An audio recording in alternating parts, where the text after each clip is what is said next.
afternoon. Welcome to EduSat Network. Fred, as you know, we are having discussion on religion and culture. Today we have another lecture on the culture, and we would like to know the culture through the cinema. So the precise topic is cinema and culture. And for discussion on this very topic, we have in the studio the same resource person, Dr. Amit Sharma. He is a renowned social science thinker and teaches sociology at Center for Social System in Jawaharlal Nehru University. So on your behalf, I welcome Dr. Amit Sharma for EduSet lecture on this very topic. Welcome, sir. Thank you. Today I will speak about cinema and culture in India. At first sight, when I say cinema is very important to understand, to preserve and promote Indian culture, most people are alarmed. For example, Mahatma Gandhi was against cinema. The Vishwa Hindu Parishad and the RSS, that is Sangha Parivar, they are also by and large against the cinema. There are also many groups in India who think that cinema pollutes Indian culture. It is a bad influence on Indian culture. It is something very negative which promotes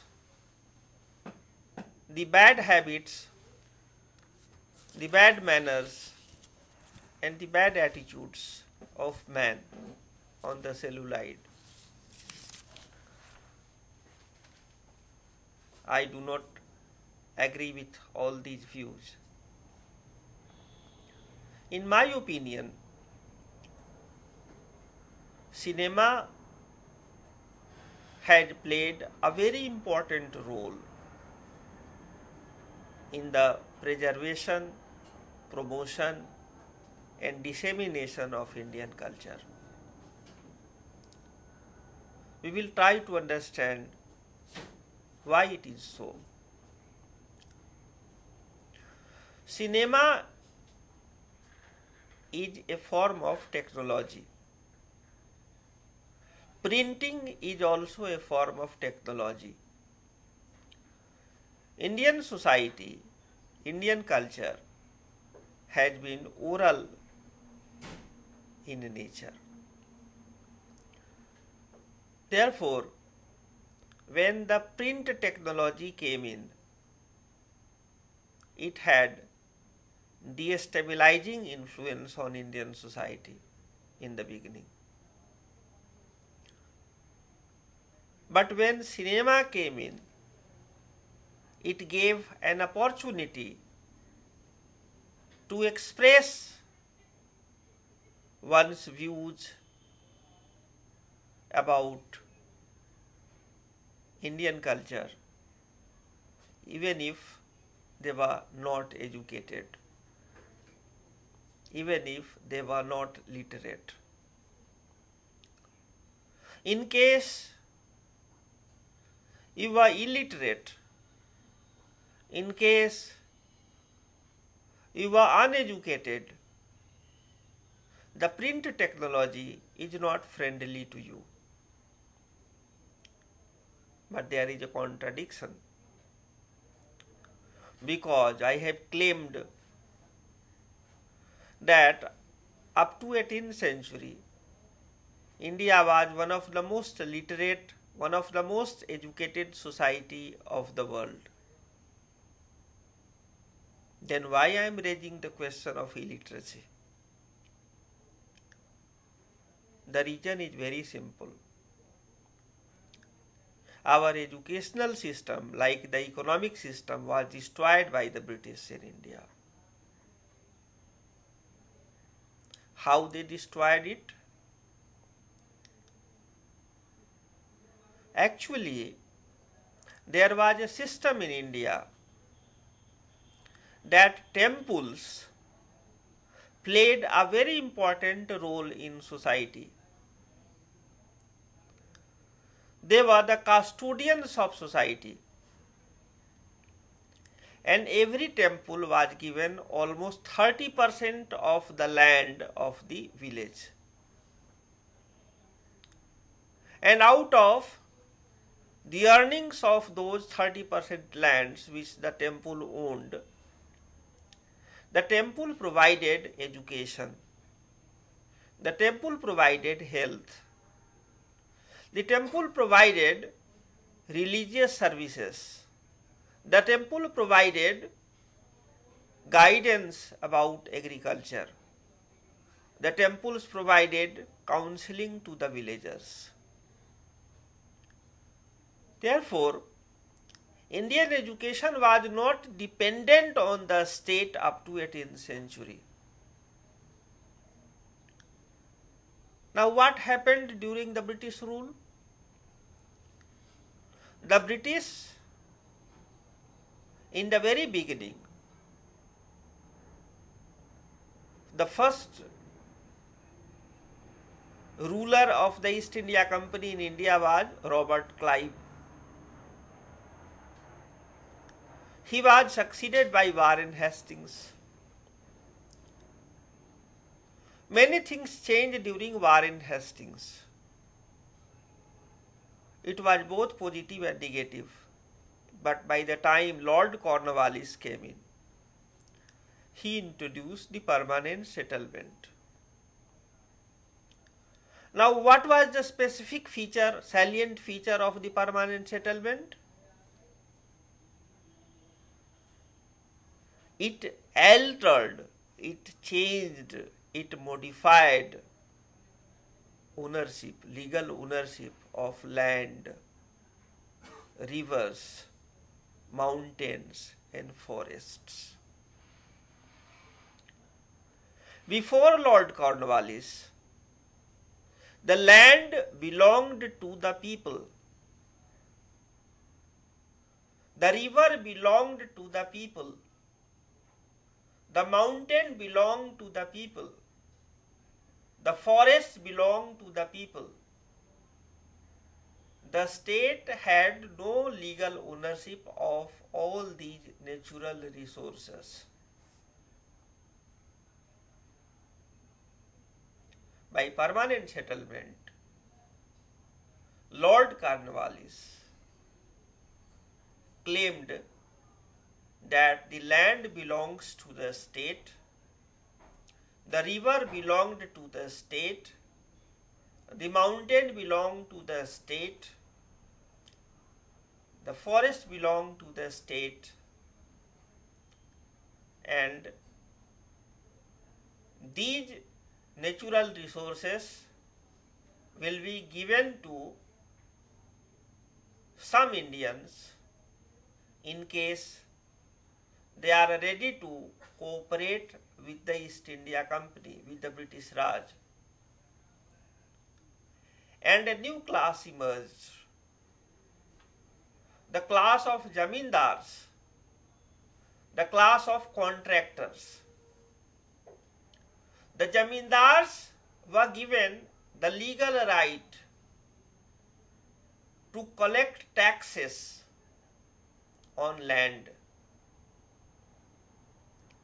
They were given a legal right on the rivers.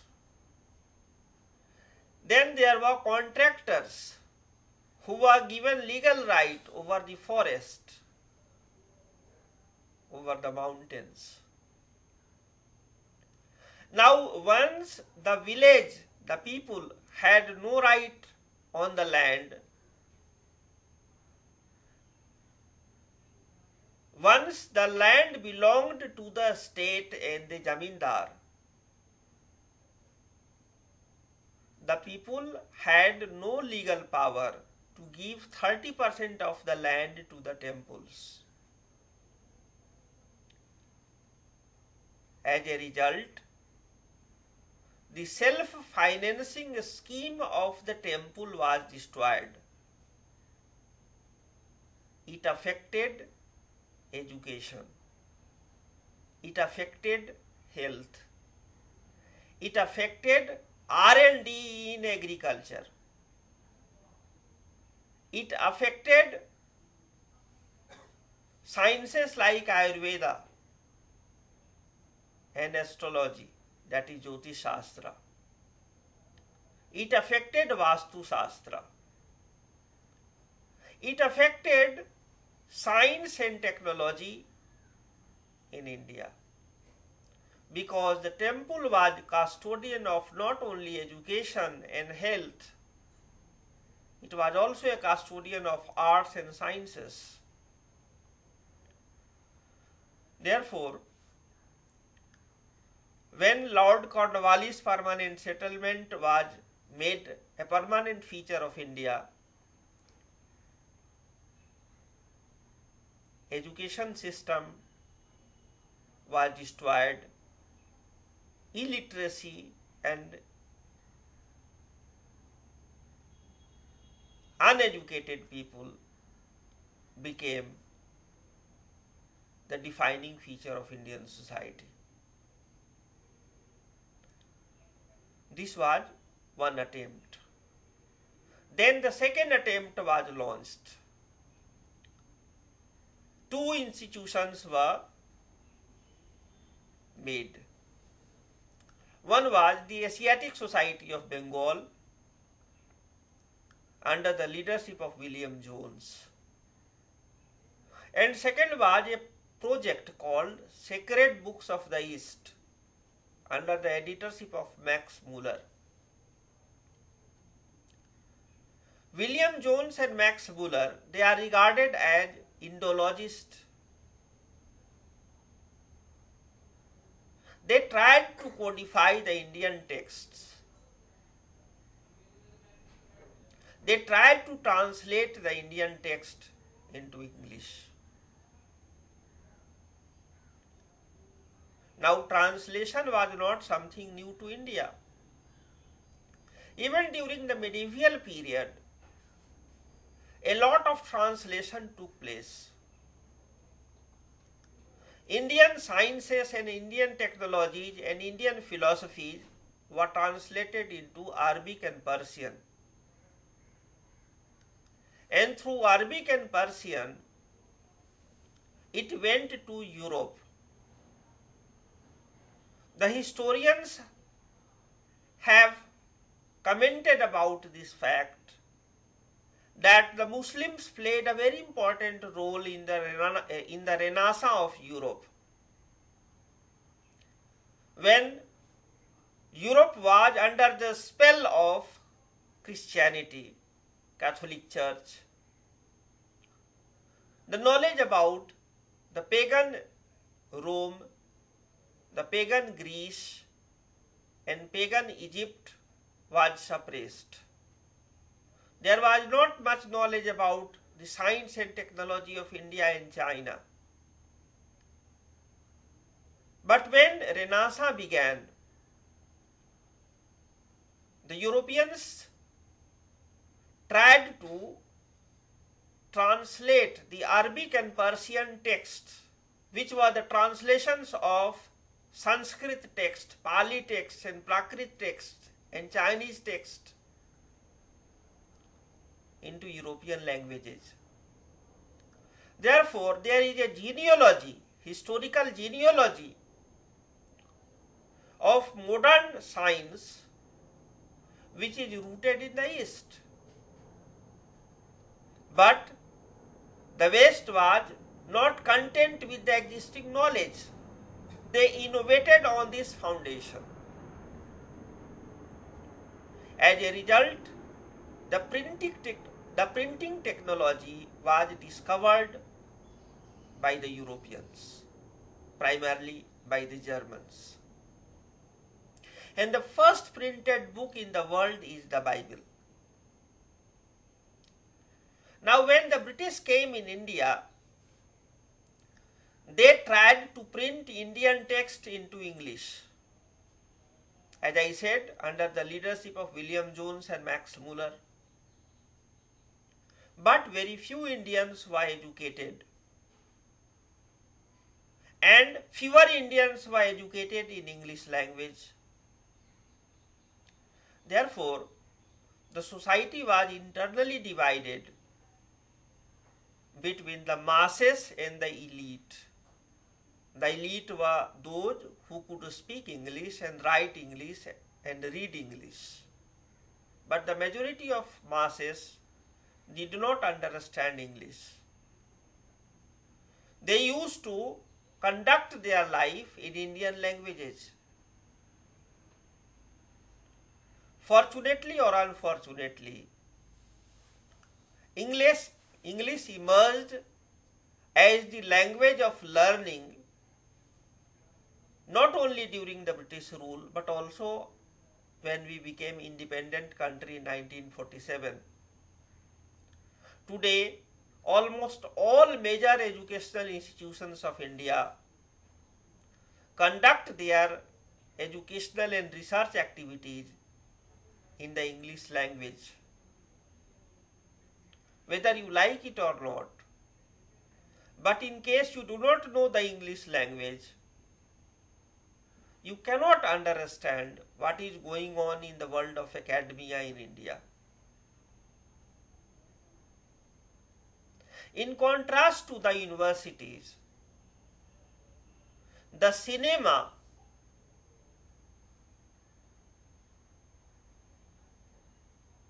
developed Hindi as the all India language. It is a fact that cinema emerged in India in 1913. Although some screening of European cinema took place earlier, but the first Indian who made a film in India was Dada Sahab Phalke. He made a film called Raja Harishchandra in 1913. Now 1913 was a period when the freedom movement was going on. And one of the most important leaders of the Indian freedom movement in 1913 was Bal Gangadhar Tilak. Dada Sahab Phalke was influenced by the views of Bal Gangadhar Tilak. He was a nationalist.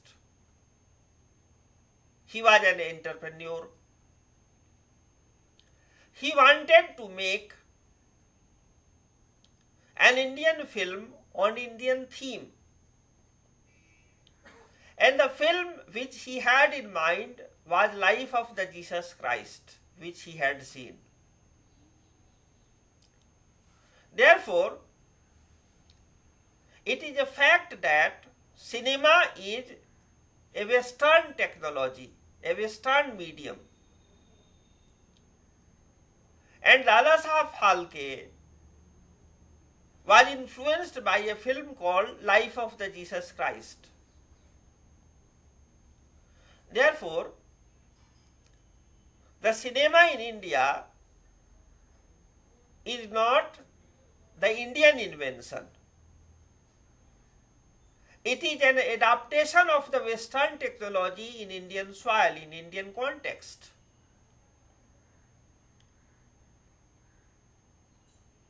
But unlike the university system, the cinema in India very soon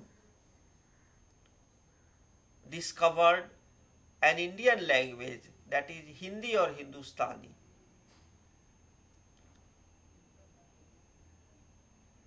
There are more than 14 languages in India which makes films.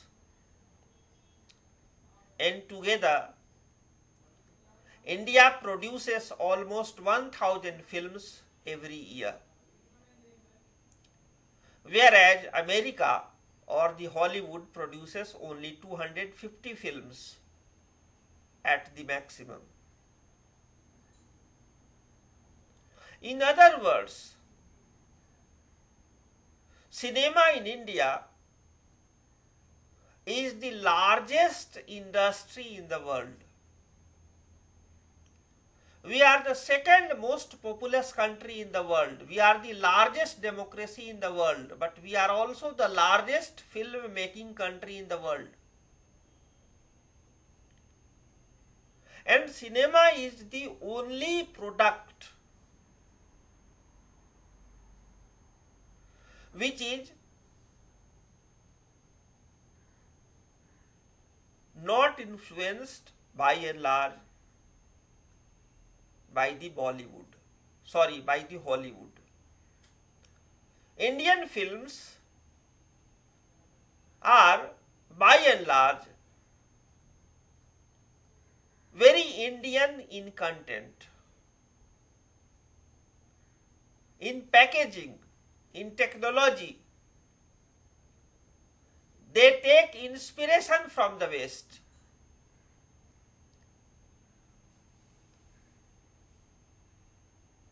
Now, this cinema gave Indians a language. Indians, primarily the Indian masses, were Gunga. They were unable to speak before 1931, because from 1913 to 1931 it was a silent era in Indian cinema. The first talkie was Alam Ara, which was made in 1931 by Ardeshir Irani, a Parsi. From 1931 to 2011, Indians have produced Indian viewpoint. They have articulated Indian viewpoint. They have captured Indian culture in its changing dimensions.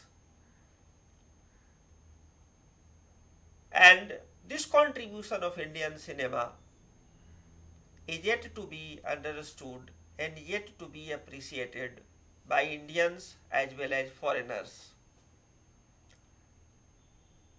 Indian cinema is not studied systematically. It is only in Jawaharlal Nehru University that a course has been developed to understand cinema and culture in India. Now the question is, what made cinema so popular in India? And the reason is very simple. The early masters of Indian cinema were either illiterate or semi-educated. I am giving some names. There was a Gujarati filmmaker called Mehboob Khan who made Mother India in 1957. He was illiterate. He did not know how to sign. He learned how to sign only when he became very rich and he had to open an account in the bank and when he had to sign the check. In the same way, V. Shantaram, a filmmaker from Maharashtra, was illiterate. So was his guru, Babu Rao Painter. Then there was a filmmaker from Punjab, Raj Kapoor, who made many good films like Shri 420, Barsat, Avara, Bobby, Satyam Shivam Sundaram, Prem Rog. He was 9th class pass. In this way, we see that even an illiterate person like Mehboob Khan and V. Shantaram were able to make masterpieces, classics of Indian cinema. This is not a joke. How it was possible? Because as I said, India had become an oral society after 18th century. The indigenous education system was destroyed, destabilized. There were English schools, but only elite were allowed to study in that. Only the elite could afford the expense of reading in the convent school. And the Gurukuls and the Madarsas were adversely affected. When cinema came in, large number of creative Indians flocked to make films.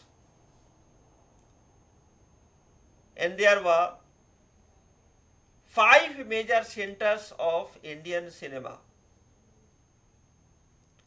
One was Calcutta or Kolkata.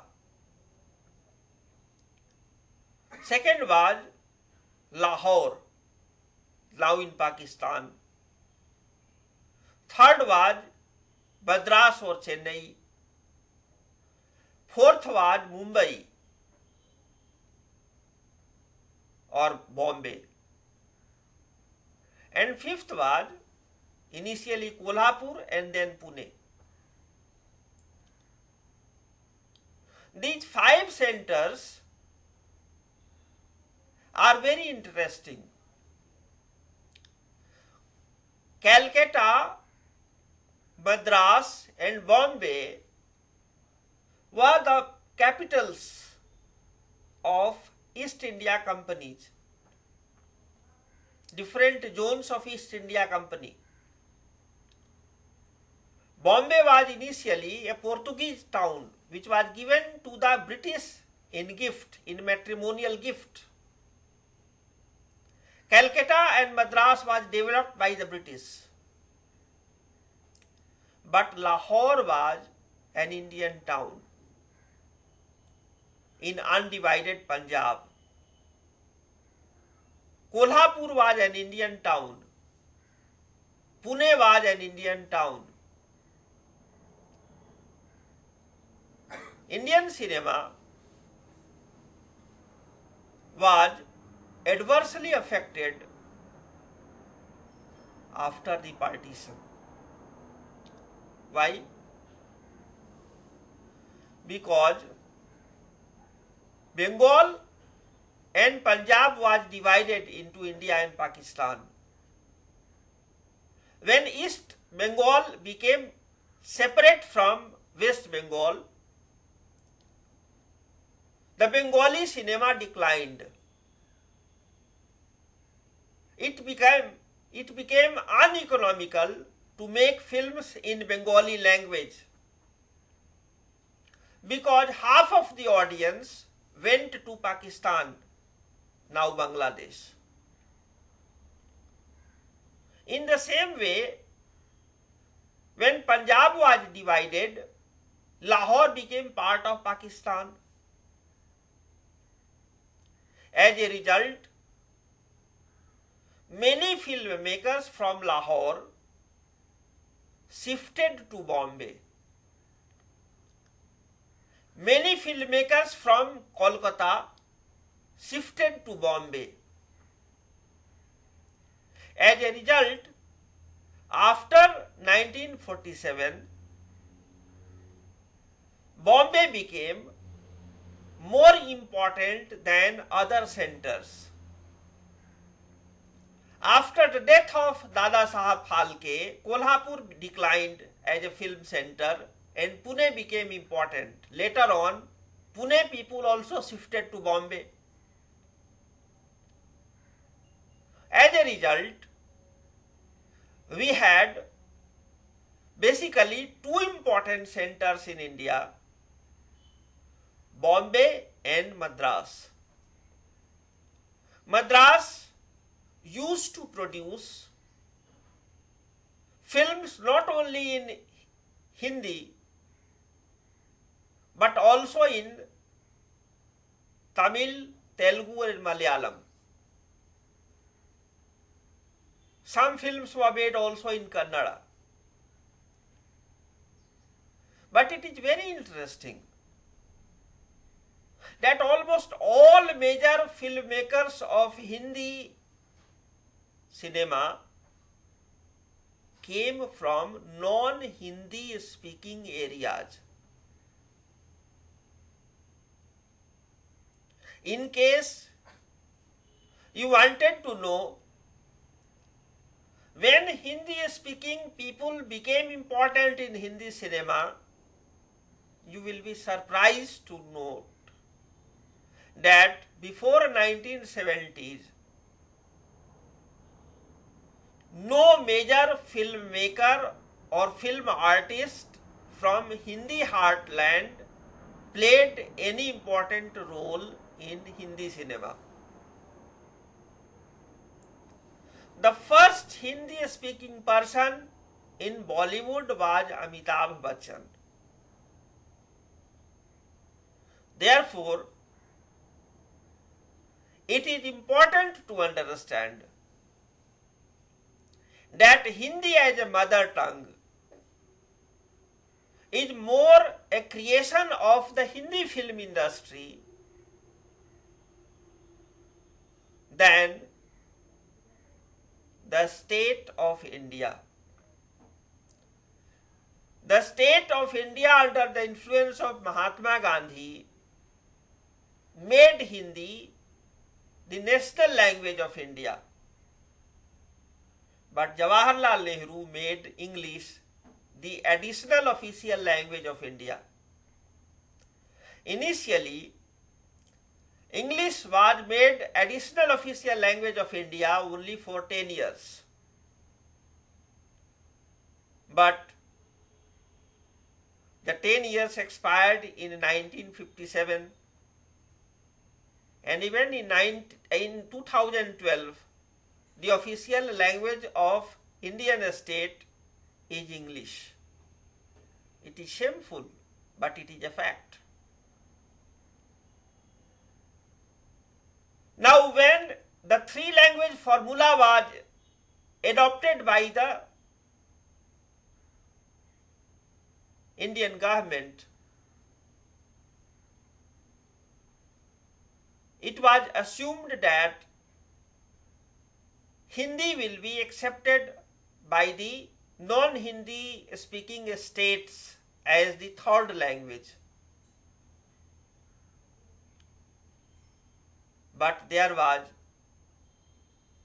anti-Hindi movement in Tamil Nadu. The question is why?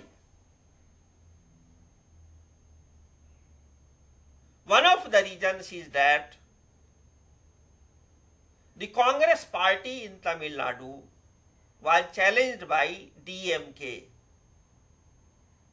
Dravid Munnetra Kazhagam, under the leadership of C.N. Annadurai and K. Karunanidhi. And you will be surprised to note, in case you do not know this fact, that both Annadurai and Karunanidhi were film personalities. They were script writers. They were great fans of Tamil cinema. And Tamil cinema has played a very important role in the popularity and development of DMK and AIDMK in Tamil Nadu politics. It is Tamil cinema which destroyed the social base of the Congress party. But why it took place? Perhaps one of the reasons was that the most important filmmaker of Tamil cinema, S.S. Vasan, the owner of Gemini Studio, used to make films in many languages. But whenever he made a Hindi film, he used to direct himself. But whenever he made a film in Tamil or Telugu, he used to hire directors. In other words, it was more prestigious to make a Hindi film than a Tamil film or Telugu film for S.S. Vasan, one of the founding fathers of Hindi cinema. S.S. Vasan made Chandralekha in 1948, just 1 year after independence. This is the first major film after partition, which became very popular at the All India level. Then the second most important filmmaker of Hindi cinema was Mehboob Khan,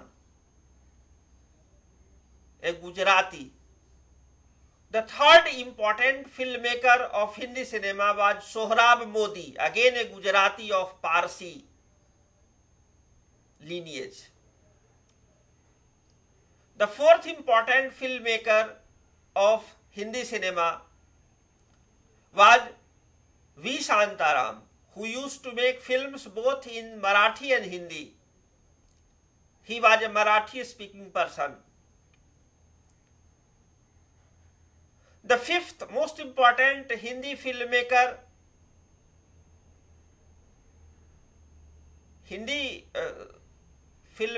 was a person called Himanshu Roy, a Bengali. He was the owner of the Bombay Talkies. Then there was A.R. Kardar. He was a Muslim from Punjab of Pakistan. In this way, we find that people of Punjab, people of Bengal, people of Maharashtra, people of Gujarat, people of Tamil Nadu played a very important role in the making, in the development of Hindi cinema. You will also find that consciously an all India language and all India culture was developed in Bombay film industry. You will find that until very recently, the names of heroes and heroines of Hindi cinema did not display caste surnames.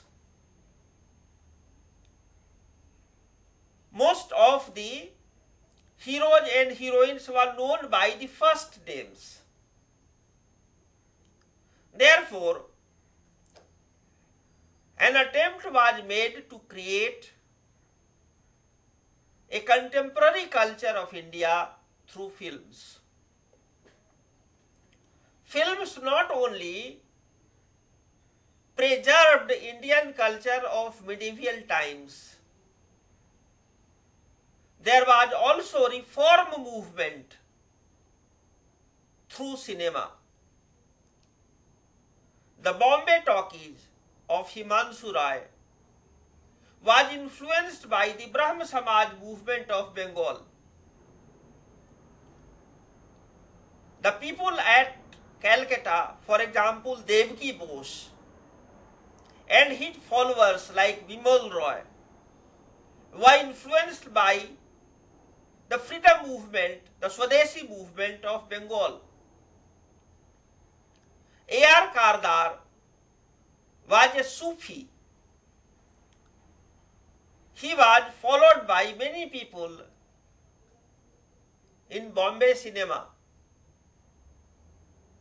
Then there was Progressive Writers Association, IPTA, Indian People's Theatre Association, It was a communist group which tried to spread the ideology of the Communist Party through cinema. Then there were Arya Samajis like B.R. Chopra. What I wanted to say is that there were two currents which were going on in India. One was the political current which influenced the Indian state. There were different political parties, the Communist Party of India, the Congress Party, Bharatiya Janasangh, Swatantra Party, the Socialist parties, which tried to influence the political fortunes of India. Some of these political parties, for example the DMK and the Akali Dal, had regional bases. They tried to articulate the regional culture, but the majority of the political parties in India had political agenda. They were not very particular about the cultural agenda. The cultural agenda was carried on by the writers of novels and stories and poems, as well as by cinema. Now the communists played a very important role in the print generated literature. After 1936, the Progressive Writers Association, the Janwadi Lekhak Sangh, became very important in the promotion of communist literature in Indian society. As a result, those who did not like the communist ideology stopped reading literature and they started watching the films. It was a great decline of literature and great rise of Indian cinema. Therefore, in case you wanted to understand the salient features of Indian culture after 1936 till date, you will have to understand, you will have to watch Indian cinema. But how do you watch? India produces almost 1000 films per year, and there are only 365 days. Therefore, even if you watch one film per day, you can watch only 365 films in a year. What about the rest? Therefore, what happens is that there are two channels which influences the film viewing, the film watching in India. One is the informal channel, mouth-to-mouth canvassing and publicity. If you have watched a good film, you will tell your friends and neighbors that please go and watch this film, this is very good. The second is film reviews. Now, who writes the film reviews? Who are educated? And those who are educated in India are either secularist or Marxist. Therefore, they will criticize a film which is neither secular nor Marxist.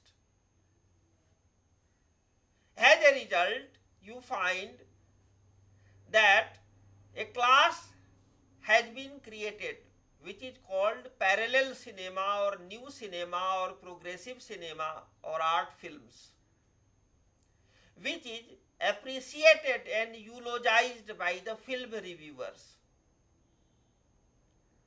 And they denigrate denigrate the popular cinema or blockbusters. But the masses of Indian society do not watch cinema on the basis of reviews, film reviews. It is a very small section which reads a review and then goes to watch the film. For most of the Indians in small towns as well as in villages, film viewing is a very elaborate cultural affair. It is something like going to the temple. It is something like going to a mela. You will find that proper dresses are bought to watch a film. People dress up as if they are going to be photographed. There is a picnic type atmosphere. The whole family used to go and watch a film in small towns and villages until 1970s. From 1982 to 1989, there was a rupture in film viewing culture. The result was that the film viewing in India declined. Why this happened? Because in 1982, color television came in India. And with the color television, television serials started in India.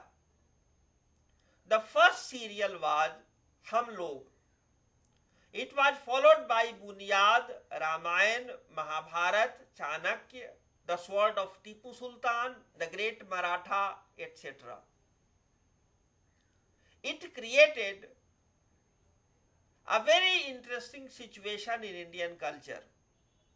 For example, in 1980s, on Sunday, when the Ramayana was being telecast, the Ramayana directed by Ramanand Sagar and the Mahabharata directed by B.R. Chopra, the roads were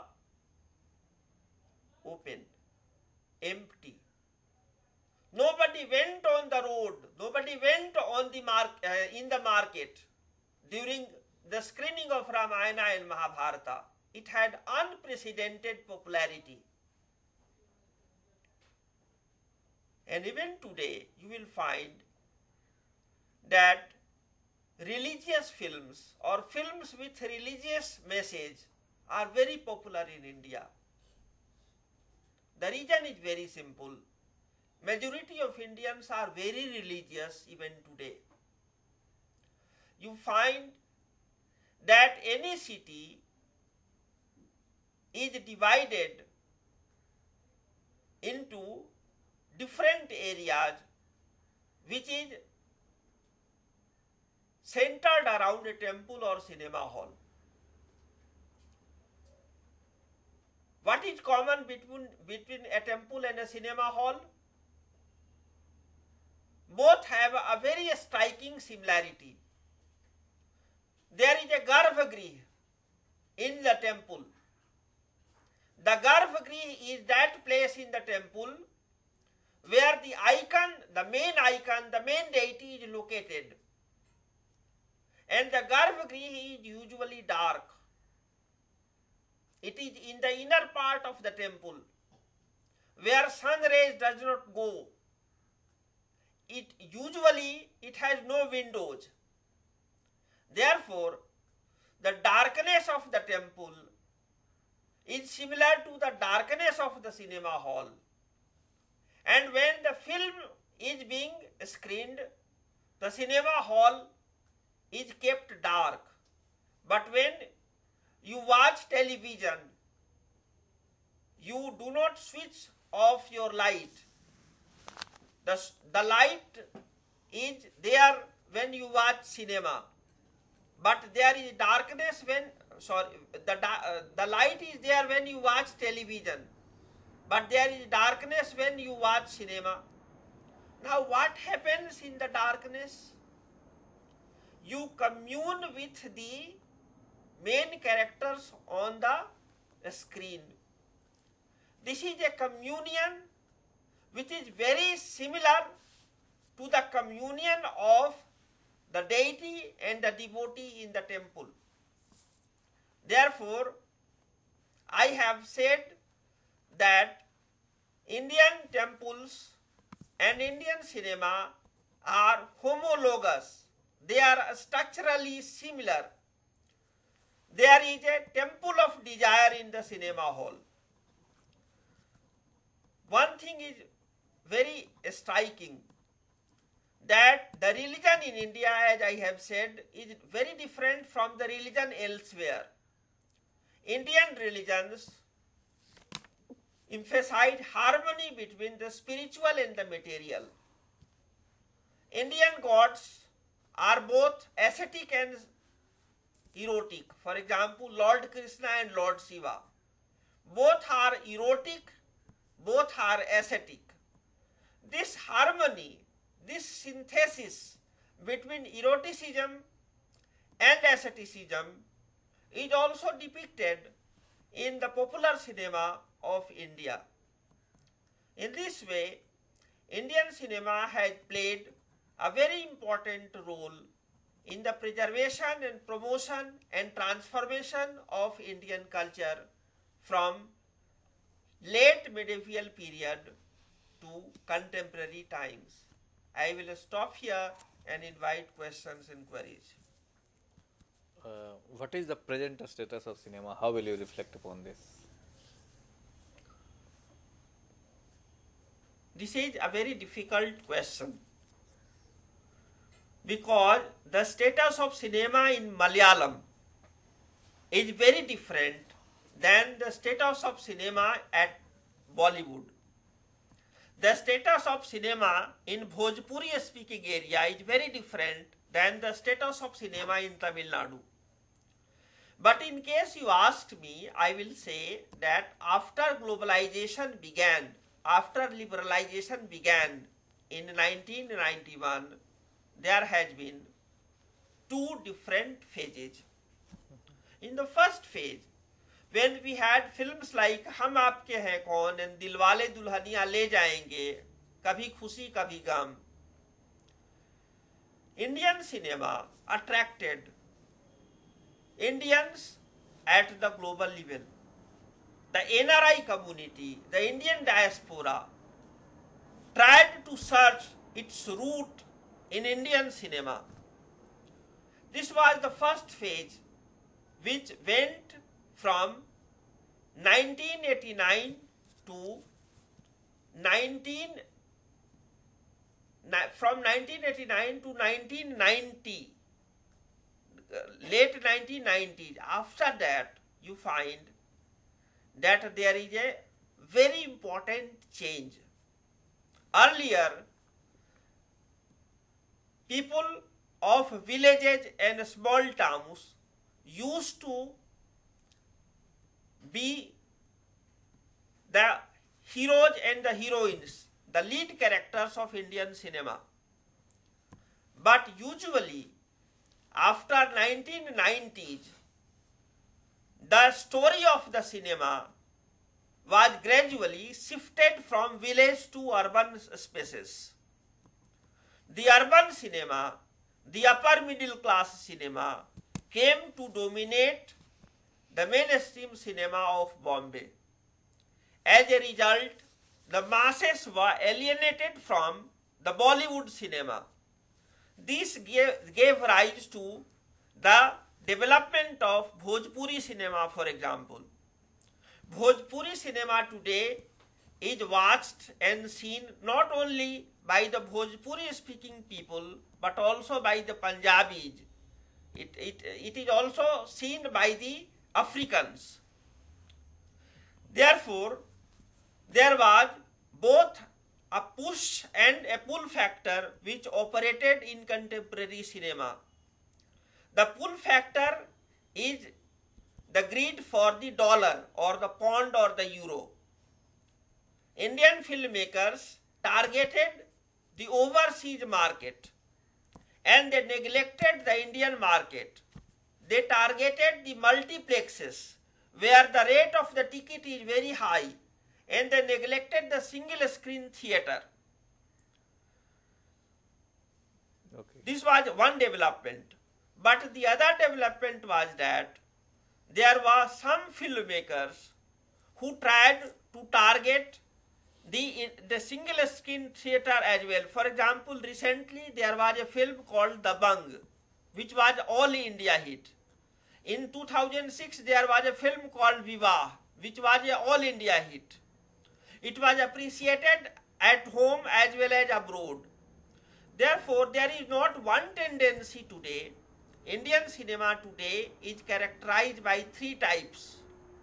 One is the dollar cinema, which targets the NRIs, the Indian diaspora and the rich Indians. Second is Bhojpuri cinema. Third is the art films or experimental films which is made by people like Sanjay Leela Bhansali, people like Anurag Kashyap, people like Vishal Bhardwaj. It is usually seen by the middle class people. It is not seen by the upper class people. It is not seen by the lower class people. Therefore, there are three types of films which are screened today, which are made today, and all have got their own audience.